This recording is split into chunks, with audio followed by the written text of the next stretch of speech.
हरे कृष्णा।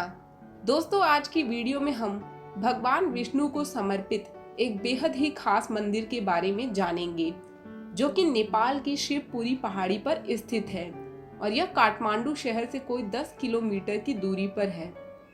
इस मंदिर को बूढ़ा नीलकंठ मंदिर के नाम से जाना जाता है और नेपाल की स्थानीय भाषा में इस मंदिर को नारायण थान मंदिर पुकारा जाता है।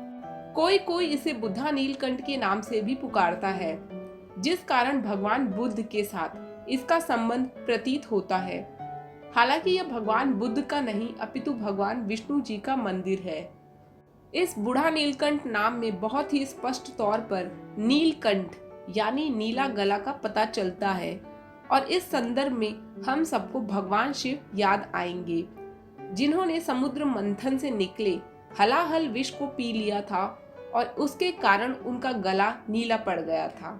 जिसके बाद गले की जलन को शांत करने हेतु शिव जी ने एक पहाड़ी पर अपने त्रिशूल से प्रहार करके एक झील का निर्माण कर दिया था। फिर झील के जल को पीकर अपने गले की जलन को शांत किया था। वही झील आज नेपाल के काठमांडू में है और गोसाई कुंड नाम से जानी जाती है। इतना ही नहीं, इस कुंड का जल उस 13 मीटर लंबे एक तालाब में भरा हुआ है, जिस तालाब में शेषनाग के ऊपर भगवान विष्णु निद्रा अवस्था में विराजमान है। तो इस तरह मंदिर के नाम से जुड़ा यह एक पहलू है। दोस्तों, 7वीं शताब्दी में महाराज विश्वगुप्त के द्वारा बनवाए गए इस मंदिर के अंदर आपको भगवान विष्णु की एक ऐसी अद्भुत प्रतिमा देखने को मिलेगी जो आमतौर पर किसी भी दूसरे मंदिर में दिखाई नहीं देती। यह 5 मीटर लंबी और बेसाल्ट के काले पत्थर से मात्र एक ही चट्टान को काटकर बनाई गई है। भगवान विष्णु के इस चतुर्भुजी रूप में एक हाथ में चक्र, एक हाथ में गदा, एक हाथ में कमल और एक हाथ में शंख है। 7वीं शताब्दी में जब वहां महाराजा समुद्रगुप्त का राज था, तो उनकी यह इच्छा थी कि वह क्षीर सागर पर लेटे हुए भगवान श्री विष्णु के विग्रह का निर्माण करवाए। तो यही कारण है कि भगवान विष्णु की एक ऐसी मूर्ति बनवाई गई जिसमें वह 11 मुखी शेष नागों की कुंडली के ऊपर निद्रा अवस्था में लेटे हुए दिखाई देते हैं। इन सभी 11 शेष नागों के फन भगवान विष्णु के श्री मुख की ओर है और एक छत्र सा बनाया हुआ है। हैरानी वाली बात यह है कि शेष नागों की कुंडली पर विराजमान भगवान की यह प्रतिमा उसी तालाब के पानी में तैरती है, जो तालाब क्षीर सागर का प्रतिनिधित्व करता है।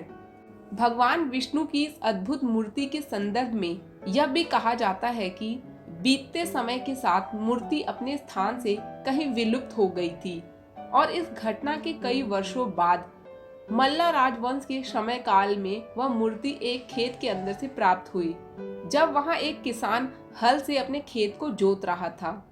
इसके बाद राजा द्वारा बूढ़ा नीलकंठ मंदिर का निर्माण करवाकर मूर्ति को उसके अंदर स्थापित किया गया।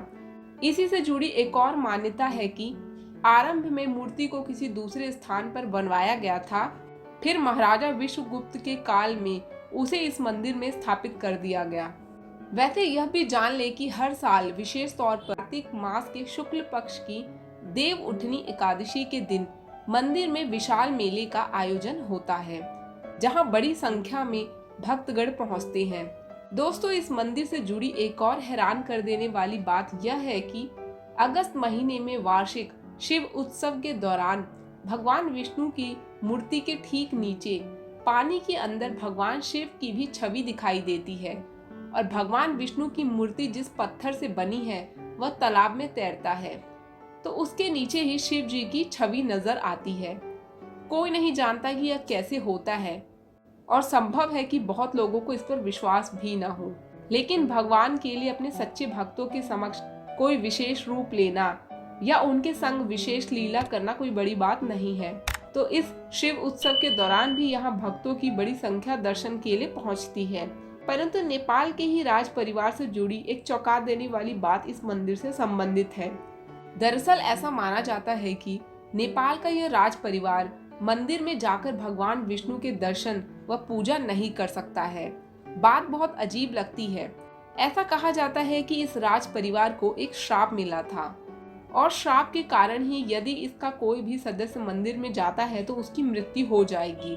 इस श्राप के पीछे की कहानी को जाने तो 12वीं-13वीं शताब्दी के दौरान जब वहां मल्ल साम्राज्य था तो उस समय के राजा भगवान शिव जी के बड़े उपासक थे, लेकिन 14वीं शताब्दी के आते आते वहां के राजा जय ने शिव आराधना छोड़कर भगवान विष्णु की आराधना आरंभ कर दी।